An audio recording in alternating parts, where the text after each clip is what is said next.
Bizim nəşr etdiyimiz dərs vəsaitlərini oxumaq kifayətdir. Uşaq nizam-intizamlıdırsa, öz üzərində işləməyi bacarırsa, repetitora ehtiyac yoxdur. Bu fikirləri Oxalca müsahibəsində Dövlət İmtahan Mərkəzinin İdarə Heyətinin sədri Məlikə Abbaszadə deyib.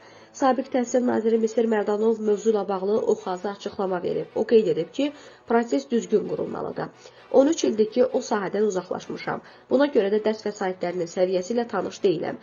Dəqiq fikir söyləyə bilmirəm. Mənim dövrümdə repetitor yanına getmədən ali təhsil ocaqlarına qəbul olanlar da var idi.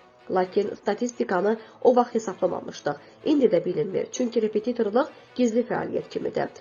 Repetitorluğu hər hansı bir əmrlə sıradan çıxara bilməzsiniz. Bu bir günün içində mümkün deyil. Həm qəbul imtahanlarına düşən suallar, həm də məktəblərdə tədrisin vəziyyəti bir-birinə uyğun olmalıdır.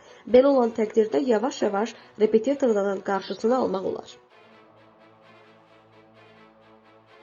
Təhsil verənlərin sertifikatlaşdırılması prosesinin test mərhələsinin qiymətləndirmə çərçivəsi təqdim edilib. Bu barədə Azərbaycan Respublikasının Təhsil İnstitutu məlumat yayıb.